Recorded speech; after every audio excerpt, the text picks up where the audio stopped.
Kamusta ka? Kami, ito may mga pinagdaraanan lately. Nandun din kami sa point na napapaisip kung itutuloy pa ba namin ito. Hmm.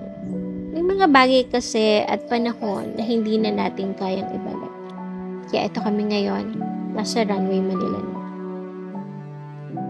O, di ba? Ang aga namin sa airport. Mga 5 hours before our flight.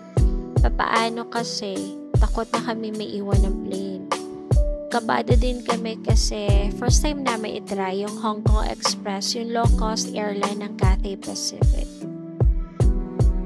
Strict sila sa luggage size and weight. So, dapat kung ano yung nabasa niyo sa booking nyo, dapat accurate yun.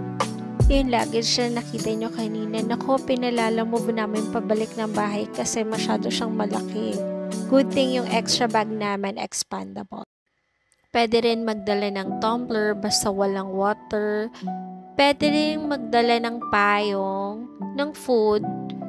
Kailangan nasa loob lang ng bag or ng luggage mo. No din yung mga baon yung food or dala yung food na kakainin sa plane. Kasi you need to order sa kanila kung hindi magpapagalitan ka. Let's leave our problems away. Enjoy Hong Kong.